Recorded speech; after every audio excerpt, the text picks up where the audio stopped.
L'invité café. 7h15, notre invité café, il revient du championnat du monde de bobsleigh en Allemagne. L'athlète guyanais Alas Alaïs est notre invité. Alan Alaïs est notre invité ce matin. Bonjour Alan Alaïs. Bonjour la Guyane. Un Rasta Rocket guyanais parmi nous, qui le cru? Qui l'a cru. Comme on dit, Yana Rocket. Voilà. Yana Rocket. Vous l'avez vu le film en fait? Il date de 1993 si je ne m'abuse. Oui, je l'ai vu, bien sûr. Ouais. C'est la référence, quoi. Oui. Il vous a inspiré ou bien vous êtes tombé dans le bobsleigh tout à fait par hasard? Expliquez-nous cette tout aventure. à fait par hasard. Et puis par la suite, le film m'a inspiré parce que je me disais que je me reconnaissais, moi qui sors de la Guyane.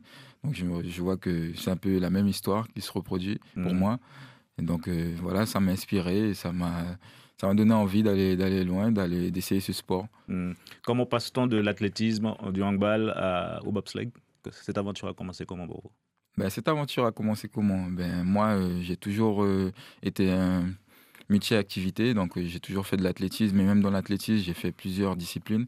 Donc je faisais un peu de tout, du 100 mètres, de la longueur, sur longueur, du lancer. J'ai fait un peu de tout. Je suis parti, on va dire, à l'âge de 15 ans pour sport-études handball. Ouais. Voilà. Donc j'ai fait quelques années en métropole, j'ai essayé le hand. Et par la suite, l'athlétisme m'a rattrapé parce que c'était ma première passion.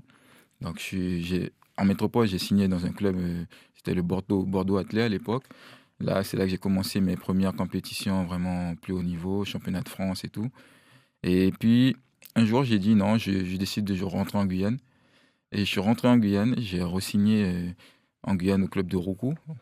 Et c'est là que j'ai commencé vraiment à faire de grosses performances parce que j'étais chez moi, j'avais tout ce qu'il me fallait, j'avais la famille, les amis, et l'environnement me convenait et c'est là que j'ai vraiment fait de grosses performances. La vitesse, l'agilité, ce sont des qualités qui permettent véritablement de passer aisément au bobsleigh, de franchir le pas. Moi, oui, voilà, j'avais de l'agilité, donc dans le bob, il faut dire qu'on a quand même 3 positions différentes.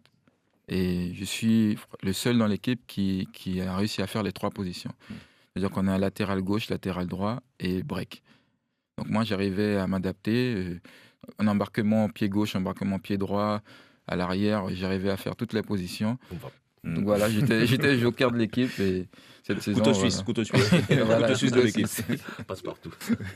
Olivier Damon. Oui, alors justement, aujourd'hui, vous faites quoi? Vous faites les 3 ou alors finalement, c'est le bobsleigh? Donc, pas les 3. Et le hand, on va dire que ça reste un loisir. Et voilà, c'est comme si je viens du club familial, Ara de Macoria. Donc, c'est un loisir, le hand, pour moi. Donc, j'en continue de temps en temps. Mais je suis plus basé sur l'athlé. C'est-à-dire, toute ma préparation est basée sur l'athlé. Et le bob, c'est vraiment le top niveau, quoi. Je me suis consacré vraiment au bob. J'ai consacré vraiment du temps à la préparation, changement de gabarit, prise de poids, vraiment pour pouvoir être dans l'équipe type de l'équipe de France au championnat du monde. Et donc là, maintenant, c'est le bob. L'objectif, c'est le bob. C'est les Jeux Olympiques. Et voilà. Avec quel statut aujourd'hui? Professionnel? Donc voilà, aujourd'hui, le fait d'avoir fait les championnats du monde me donne un statut de haut niveau, d'être sur liste de haut niveau. Donc, titulaire de l'équipe. Et maintenant, c'est haut niveau. Voilà, le niveau, il est atteint. Mais pas professionnel. Donc là, le bob, c'est un sport très jeune pour la France. Justement, les résultats qu'on a eus sont les meilleurs résultats de l'équipe de France. Donc, professionnel, pas encore. C'est pour ça qu'il y a quand même beaucoup de dépenses sur la préparation. Et mon objectif, voilà, c'est d'être prêt justement pour les Jeux. Vous mettiez en avant votre polyvalence. Est-ce qui a véritablement permis de faciliter votre intégration au sein de l'équipe de France? Oui, ma polyvalence, en fait, je suis arrivé dans le bob, on va dire complètement par hasard, puisque en 2016, je préparais les Jeux de Rio. Mon objectif, c'était d'y aller. En 2016, je réalise quand même des très bonnes perfs. Sur 200 mètres, je réalise 21 secondes 0, 47,15 aux 400 mètres. Je réalise 7,68 m au saut longueur et 10 secondes 37 aux 100 mètres. Donc, ce sont des perfs qui étaient proches des minima, mais pas suffisantes. Et quand même, je réalise de très bonnes perfs. C'est la même année au championnat de France. vu que je finis champion de France national à la longueur, vice-champion aux 400 mètres. Et puis, je termine dans le top 5 sur longueur au championnat de France élite et au championnat de France élite aussi sur 200 mètres. Donc, par rapport à ces performances-là, j'ai un club qui m'a contacté, le club de Reims à l'époque. C'était ma première année. Ils m'ont dit oui, viens essayer du bobsleigh. J'ai dit OK. Et donc, ma préparation, c'était quoi? C'était juste un test sur, on va dire, 40 mètres, 60 mètres de poussée. Bon, ce sont des choses que je fais à l'entraînement d'athlète. Donc, j'ai été au test, OK. Ouais. Ils m'ont vu, ils m'ont dit ah, ça les intéresse. Il y a un Donc, autre on commence paramètre comme ça. important quand même, hein, le froid. Ah ouais, le froid. Ouais. Comment Comment gérer cela? Ça, c'était vraiment compliqué, vraiment compliqué. Donc, mes premières poussées, j'étais équipé. Hein. Double collant, jogging, survêtement. Bon. On va dire que j'étais le seul qui poussait comme ça. Tout le monde avait un petit cyclisme. Bon, ils étaient au calme. On disait bien Rasta Rocket. C'est bien ça. Ouais, non, j'étais équipé. J'avais vraiment tout ce qu'il fallait, double épaisseur. Et je poussais comme ça. Mais ça n'a pas empêché que à la Coupe de France de poussée, la deuxième année, on m'a convoqué pour la Coupe de France de poussée. Et c'était le mode de sélection pour l'équipe de France. Je termine deuxième de la Coupe de France de poussée. Et voilà. Et là, c'est lancé. Une question d'eux-mêmes. Quelle est votre charge de travail par rapport à l'athlète? Et lorsqu'on est dans le bob, lorsqu'on descend, à quoi on pense? Et quelle est votre place dans le bob, une fois placé? Donc, ma charge de travail, tout ce qui est le bobsleigh, c'est basé vraiment sur la force. C'est-à-dire qu'on peut être sprinter, être très rapide, mais le bob est basé sur la force. C'est-à-dire que sur le bob, on a beaucoup de lanceurs de poids, de disques, des lanceurs de javelot. Ce sont des gabarits, voilà, vraiment, ce sont des gars qui sont à plus de 100 kg, entre 100 et 110 kg. Rien à voir avec un sprinter basique. C'est-à-dire que les charges... Moi, j'ai vu des gars qui déchargent plus de 200 kg, tout ce qui est soulevé de terre, squat, sont des charges qu'on fait rarement en tant que sprinter. Parce que nous, on est basé sur le dynamisme, vivacité. Et là, les charges étaient complètement... pour moi, c'était compliqué. Voilà, c'était vraiment Vous êtes à compliqué. combien, par exemple? C'est-à-dire quand j'ai commencé, quand j'ai commencé le bob, j'étais sur une base de 80 kg. Et avec la préparation que j'ai faite cette année, je suis passé pratiquement à 98 kg. Ouais. C'est-à-dire que la charge musculaire, j'ai pris en force musculaire, Quand même. en Hein. poids. Ouais, il fallait vraiment faire le pas, changer complètement de gabarit. Anti-montagne. Alors tout cela s'inscrivait dans le cadre d'une tournée des Malik, hein, Coupe de France, Coupe du Monde, Championnat du Monde. Comment avez-vous vécu tout cela? Avec beaucoup de pression, de décontraction finalement.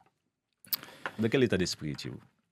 Bon, moi, je partais, comme on dit, c'est une aventure. Hein. C'est une aventure que j'ai vécue. Je ne pouvais pas ne pas y aller, quoi. Donc moi, j'ai fait beaucoup de sacrifices, c'est-à-dire partir de chez moi, de la Guyane, partir pendant une période d'au moins 4 mois. 4 mois où je suis parti en préparation, changement de climat complet, changement d'alimentation, ça n'avait plus rien à voir. Donc les entraînements, double entraînement, on va dire double, jusqu'à 3 entraînements même par jour, entre la muscu, les descentes sur glace, plus les entraînements de sprint. Donc là, c'était une charge d'entraînement assez conséquente. Après, il y a une préparation du bob quand même à faire. Et le plus compliqué, c'est d'être dans le bob, c'est-à-dire qu'on reçoit des pressions vraiment...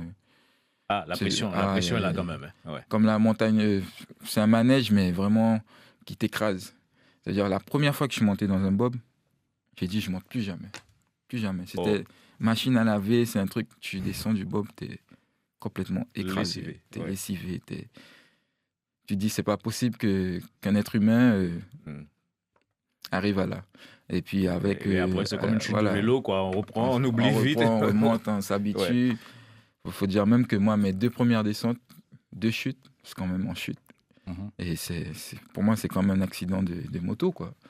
Tu as ton casque, mais tu tombes, tu sens la glace qui te brûle, tu te dis, c'est quoi ces sensations, comment on peut aimer ça? Et puis, avec le temps, tu t'habitues, tu reviens, tu tombes, tu te relèves, Et puis, voilà, t'es Et vous, lancé, avez, quoi. et vous avez terminé combien de ce championnat, de ces championnats?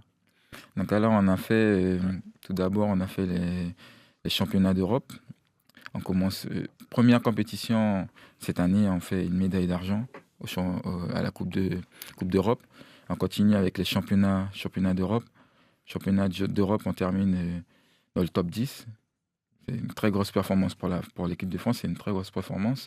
Donc on fait top 10 au championnat par rapport d'Europe. à la jeunesse de la discipline en Voilà. France, vous disiez. Et surtout que nous, cette année, c'est une nouvelle équipe. Même le pilote, c'est tout nouveau pour lui. C'est un nouveau pilote. C'est un ancien pousseur qui est devenu pilote. Donc top 10, boum, championnat d'Europe. On commence comme ça.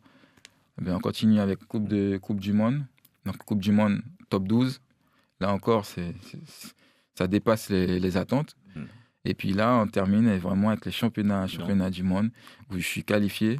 On va dire, pour moi, c'est premier. Je pense. On sent que vous avez envie de continuer. On sent que vous avez envie de continuer. Premier Guyanais, je pense, qui arrive là au championnat du monde. Et là, j'ai envie de continuer, d'aller plus loin. Et vous avez envie d'entraîner d'autres jeunes Guyanais dans votre sillage?